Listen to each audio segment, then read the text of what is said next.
That's the starting point I want now. Well, my story was I worked for, this is my first book, and I've worked for the last 20 years as a TV producer and scriptwriter. So I've kind of been a professional writer of sorts, but in an entirely different discipline. And I always wanted to write a book, and I decided that it was just not, wishing it was not going to happen. I had to do something about it. And my daughter was not quite in school. I knew as soon as she went to school you get locked into term times, and so finding a chunk of time was even harder. So I quit my job in television and decided we were going to go away to France. My wife is here as well. We all went, and she was very supportive. Thank you. God. And we decided to go to France. And I had a couple of ideas, and they were a bit more police procedural, contemporary, closer to my own experience, set in England. And I figured that they were better to write because they would require less research. Because I could mine my own experience. I wouldn't have to look up, where things were in London, because I lived in London for 16 years. So I had these two ideas, and I quit my job, really fully believing that I would write one of these stories. And we decided to sort of make a family adventure of it, that we would go to France for 6 months, figuring that if I failed at writing a book, that at least we'd have had a nice time in France for 6 months before daughter went to school and everything. So we rented our flat out in Brighton in south of England, rented a place in France out of season because it was cheaper, so the one would pay for the other, and set off at the beginning of December on a midnight ferry, planning to sleep on the ferry and then drive the 8 hours down to Toyne where we'd rented this house. And it was December, so unlike the calm waters we are experiencing now, we got hit by a force 8 gale. And we were literally, it was comedy bed, sort of doing this. We were clinging onto the bed, listening to long-distance lorry drivers throwing up all around us in their trucks. It was marvellous. We came out of port and got hit by a massive wave, so violently that everything in duty-free broke. Everything shattered.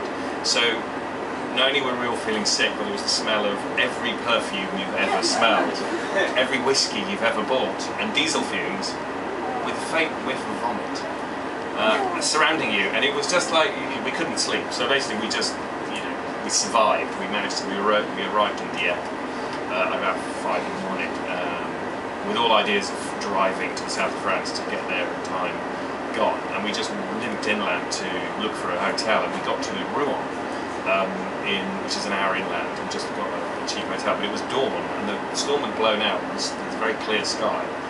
I saw the spires of Rouen Cathedral rising up, and there's this quote which is now at the beginning of the book, which I've always loved. It's a Ralph Waldo Emerson quote, which is "The man is a god in ruins."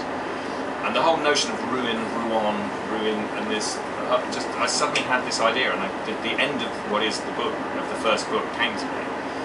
And we got some sleep, and then we drove, and my wife was in the car, and I was in this van that we bought, which didn't do more than 40 miles an hour before it started shaking itself to bits, and the radio broke. So I had this 8-hour drive in this van, on my own, with this idea, and by the time we got to the house, I'd worked out the end of the book. And you said about where did you get your ideas from, and I think partly my mind was open and I was searching for something, the door was open to opportunity. But also, it was just the best idea. And even though I'd only given myself 6 months before we had to go back and get ready to school and all that kind of stuff, it was just the best idea. I didn't think, Dan Brown's son, what's the books? Oh yeah, religion, good, yeah, I'll go there. It was just the best idea I had. And so I planned out the other ones as well, just sort of, 3 or 4 pages. And our families came out at Christmas, and I handed out these pieces of paper saying, one of these will become a book, I'm not sure, what do you think? And they just all liked this one. But because it was it was such a big story that it's now turned into a trilogy, and because it's set in Turkey, Brazil and America, and because it's to do with the origins of religion, it's a thriller, but it has got fundamental human questions in it, like who am I, where are we from, all the big questions of religion and philosophy, which makes it sound like a weighty thing, but it's not. It's my idea was to write a book that you'd read one page and want to read the next one, and read one chapter and just read one more. And like you, my influences are American movies as well, and I've worked in TV and film, so I've got more of a kind of visual background, writing scripts, and it wasn't the sensible thing to write, because there was no way I could do it in the 6 months I had to write a first draft and have something to work with, because in order to get these things right, I had to do a lot of reading and I had to plot it all out, think about it, but it was just the best idea. So you just have to write the one that you wake up thinking about. And when you start writing it, you know it's the right one because you keep thinking about it. And I'm sure your wife's sitting in her mind, it's like, I'll be there staring and she's going, what's going on? What are you know, and you wake up in the middle of the night with this thing worrying, it will not leave you alone until you've got it out of you. And that's how you know it's the right one. So that was my story really. And it took me 2.5 years actually of work and in between jobs to actually finish the first draft in the end. And it worked out alright. That's why I'm here. So that was it. So I'm glad I did it in the end, even though it seemed foolish at the time. And Marina,